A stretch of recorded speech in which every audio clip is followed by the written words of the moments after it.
السلام علیکم ورحمۃ اللہ وبرکاتہ۔ ناظرین، امید کرتا ہوں کہ سب ناظرین خیریت سے ہوں گی، اور جو خیریت سے نہیں ہے تو اللہ تعالیٰ سے ان کے لیے خیریت کا دعا گو ہو تاکہ ان کو خیریت نصیب ہو سکے۔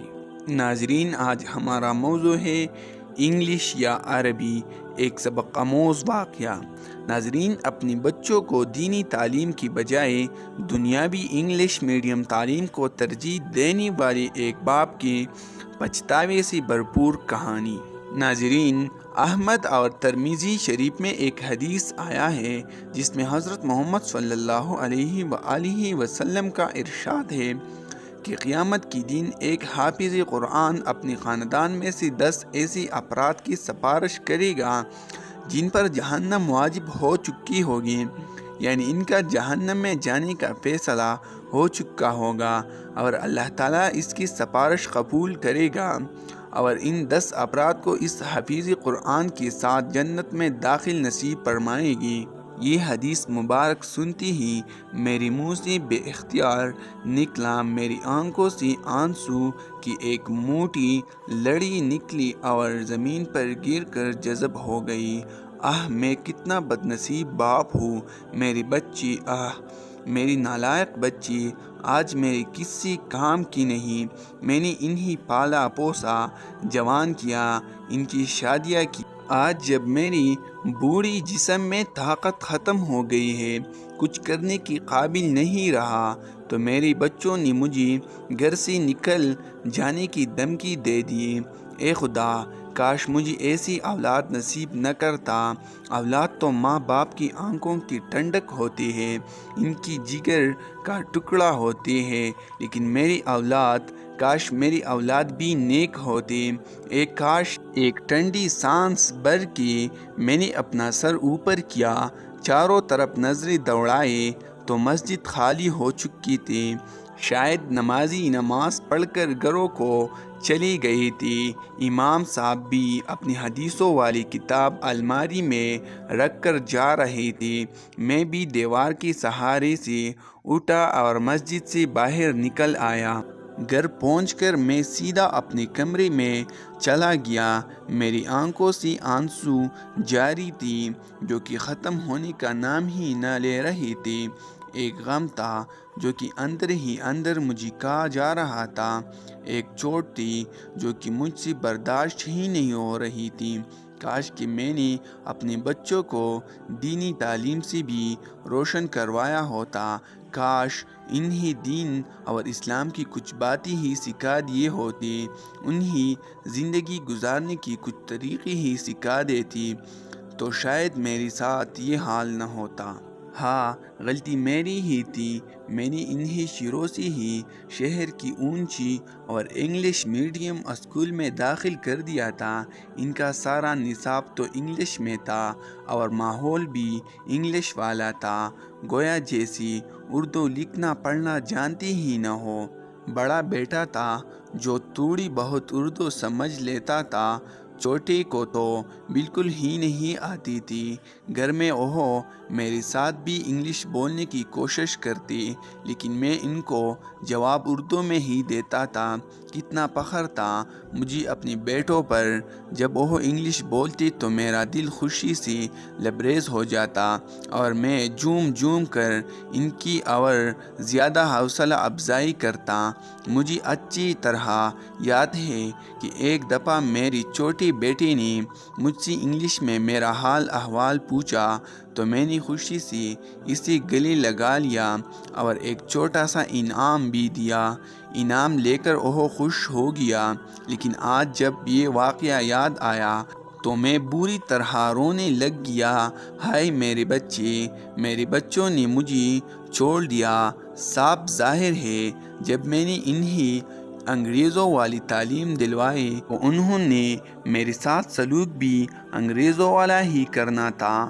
مجھے یہ بھی اچھی طرح یاد ہے بچپن میں میری بچوں کو اسکول سے 2 بجے چھٹی ہوا کرتے تھے اور 3 بجے انہوں نے اکیڈمی پڑھنے جانا ہوتا تھا اور پھر اکیڈمی سے رات گئے واپس آتی تھی۔ میری بیوی کچھ دیندار، سلیقہ شاعر اور سمجھ رکھنے والی خاتون تھی۔ ایک دفعہ مجھے کہنے لگی، سائم کی پاپا، بچوں کو قرآن مجید بھی پڑھنا چاہیے۔ میں چاہتی ہوں کہ ہماری بچی قرآن مجید بھی پڑھے۔ میں اپنی بیوی کی بات سن کر سوچ میں پڑ گیا، ان کو تو ٹائم ہی نہیں ملتا، قرآن کریم کی تعلیم وہ کیسے حاصل کرے گی؟ میں نے اپنی بیوی کو یہ بات بتائی تو وہ بولے، بچوں کے پاس 2 سے 3 بجے تک کا وقفہ ہوتا ہے، اس دوران قاری صاحب سے بات کرائے تو وہ آدھا گھنٹہ دے دیا کرے۔ مجھے یہ تجویز اچھا لگا۔ میرے گھر کے ساتھ ہی ایک اچھا سا مدرسہ تھا، میں اسی مدرسے میں گیا، قاری صاحب سے ملاقات کی اور اپنے بچوں کے بارے میں ان کو بتایا اور ساتھ قرآن مجید پڑھنے کی امر بھی کی۔ انہوں نے وقت پوچھا تو میں نے ان کو وقت بھی بتا دیا، بس وقت کا سننا تھا کہ قاری صاحب نے مجھ سے معذرت کر لی کہ ہم بچوں کو کم از کم 1 گھنٹہ پڑھتے ہیں، اس سے کم وقت میں نہیں پڑھا سکتے۔ میں قاری صاحب سے آدھے گھنٹے پر ہی اصرار کرتا رہا، لیکن جب وہ نہ مانے تو آخر تنگ آ کر انہوں نے مجھے کچھ ایسی باتیں کہی جو کہ آج مجھے شدت سے یاد آ رہے تھے۔ کتنی سچائی تھی ان کی کہتے ہوئے ایک لفظ میں، کتنی مٹھاس تھی ان کی باتوں میں، ان کی زبان سے نکلا ہوا ایک ایک لفظ ثابت ہو رہا تھا، کاش میں نے ان کی باتوں پر تھوڑا سا عمل کیا ہوتا، ان کی باتوں کو ٹھنڈی دماغ سے سوچا تو ہوتا۔ جی چاہ رہا تھا کہ دوڑ کر جاؤں اور ان کی پاؤں چوم لوں، لیکن اب تو وقت گزر گیا تھا۔ قاری صاحب وقت کے ساتھ ساتھ خود بھی گزر گئے تھے۔ میں غم سے نڈال ہو گیا، اپنے آپ کو ہلکا کر لیا تھا۔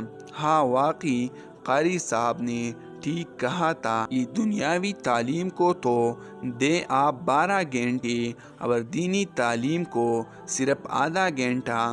کامیاب انسان تو وہی ہے جس کے پاس دونوں تعلیمات ہو، جتنا وہ دنیاوی تعلیم حاصل کرنے میں لگا رہتا ہے اتنا وہ دینی تعلیم کو بھی حاصل کرے۔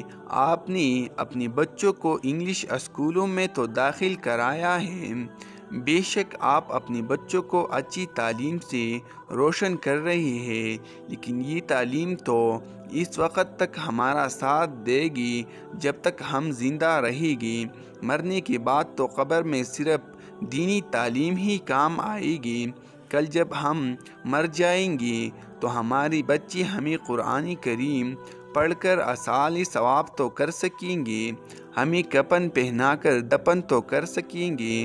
کتنی بد نصیب ہوگی وہ والدین جنہیں مرنے کے بعد بچوں سے کوئی فائدہ نہیں پہنچے گا، بچوں کو ان کی نماز جنازہ پڑھنے کا طریقہ ہی نہیں آتا ہوگا، انہیں یہ بھی معلوم نہ ہوگا کہ ہم نے اپنے والدین کو قبر میں کیسے اتارنا ہے، انہیں کیسے نہلا کر کفن پہنانا ہے۔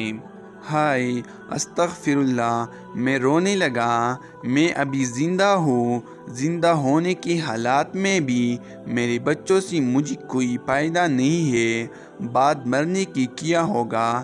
قاری صاحب کی باتیں میرے دل پر تیر بن کر چبھ رہے تھے۔ آج مجھے معلوم ہو رہا تھا کہ قاری صاحب نے وہ باتیں میری فائدے کے لیے ہی کہی تھی۔ اس وقت تو میں نے قاری صاحب کی ان باتوں پر توجہ ہی نہیں دی تھی، ایک خالی ذہن جیسی باتیں سمجھ کر واپس آ گیا تھا۔ اگلے روز میں پھر قاری صاحب کے پاس نہ گیا۔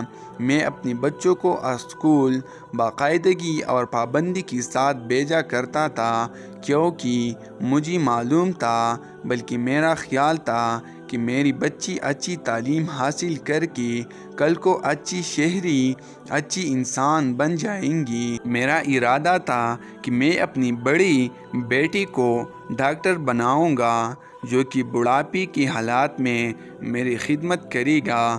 چھوٹی بیٹی کو بھی کسی بڑی عہدے پر فائز کر دوں گا، لیکن آج جب میری خدمت کا وقت آیا تو بچوں نے مجھ سے منہ موڑ لیا، اور ایسی ناتا توڑا کہ پھر بیویوں کی ہو کر رہے گی۔ بڑی بہو تو مجھے گھر میں ایک بوجھ سمجھتی تھی۔ چھوٹی بہو جب سے بیاہ کر آئی تو اس نے آج تک مجھ سے بات تک نہیں کی تھی۔ اس سے تو میں شروع سے ہی برا لگنے لگا تھا۔ میری شریکی حیات بھی اس صدمے سے اس دنیا سے چل بسی تھی۔ چھوٹی بیٹی کو تو اپنے بزنس سے فرصت ہی نہیں ملتی تھی۔ اس نے تو آج تک میری خدمت بھی صحیح طرح نہ کی، ہر وقت پیسہ کمانے کے چکر میں پڑا رہتا۔ بڑا بیٹا بھی اپنی مصروفیات کے باعث مجھ سے نہ مل سکتا تھا۔ اے اللہ، میں کیا کروں؟ میری آنکھوں سے آنسو جاری ہو گئی۔ میں صدمے سے پاگل ہو جا رہا تھا۔ اے کاش جب میں مر جاؤں گا میری بچوں کو اتنی بھی فرصت نہیں ہوگی کہ میری نماز جنازہ پڑھ سکے اور مجھے صحیح طرح سے دفنا سکے۔ اے کاش!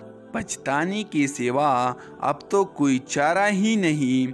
وقت تو گزر گیا تھا۔ مجھے بار بار وہ حدیث مبارک یاد آ رہی تھی جو کہ میں نے مسجد میں سنی تھی، جس میں یہ ذکر تھا کہ قرآن مجید پڑھنے والا شخص جس پر وہ عمل بھی کرے، اس کے والدین کو قیامت کے دن ایسا تاج پہنایا جائے گا جس کی روشنی سورج کی روشنی سے زیادہ ہوگی۔ آہ کتنی خوش نصیب ہوگی وہ والدین جس کے بچوں نے قرآن مجید پڑھا ہوگا، اسے یاد کیا ہوگا اور اس پر عمل کیا ہوگا۔ میں ہی بد نصیب ہوں جو کہ اپنے بچوں کو قرآن کریم نہیں پڑھا سکا۔ آج ان کی یہ تعلیم میری کس کام کی؟ میری بڑی بیٹی کا ڈاکٹر بنانا میرے کس کام کا کہ میں بیمار ہو جاؤں اور وہ میرا علاج نہ کر سکے؟ چھوٹی بیٹی کا بزنس سنبھالنا میری کس کام کا؟ مجھے تو آج تک یہ بھی یاد نہیں مجھ پر کچھ خرچ بھی کیا یا کوئی مجھے پھوٹی کوڑی دیے ہو، حالانکہ اس کا کاروبار کتنا وسیع تھا۔ کاش میں نے انہیں دین اسلام کی کچھ باتیں ہی سکھا دی ہوتی، انہیں تو یہ سمجھا دیا ہوتا تاکہ والدین کی خدمات کرنے پر اللہ تعالیٰ نے کیا کیا انعامات رکھے ہیں تو شاید آج میرا یہ حال نہ ہوتا۔ اے خدا مجھے معاف فرما، آمین ثم آمین۔ تو ناظرین، یہ تھی آج کی ایک کہانی جو ہم نے آپ کے ساتھ شیئر کی ہے۔ تو ناظرین، آج کے لیے یہ کافی ہے۔ نیکسٹ ویڈیو کے لیے ہمارا یوٹیوب چینل سبسکرائب کریں اور ویڈیو کو لائک کر کے اپنے دوستوں کے ساتھ شیئر کیجیے تاکہ ان کو بھی آپ کے ذریعے کچھ معلومات مل سکے، اور اپنا رائے کمنٹ سیکشن میں ضرور دیجیے کہ ہمارا ویڈیو کیسا لگا اور نیکسٹ ویڈیو کس موضوع پر بنانا چاہیے۔ بہت بہت شکریہ۔ خدا حافظ۔ ملتے ہیں نیکسٹ ویڈیو میں انشاءاللہ۔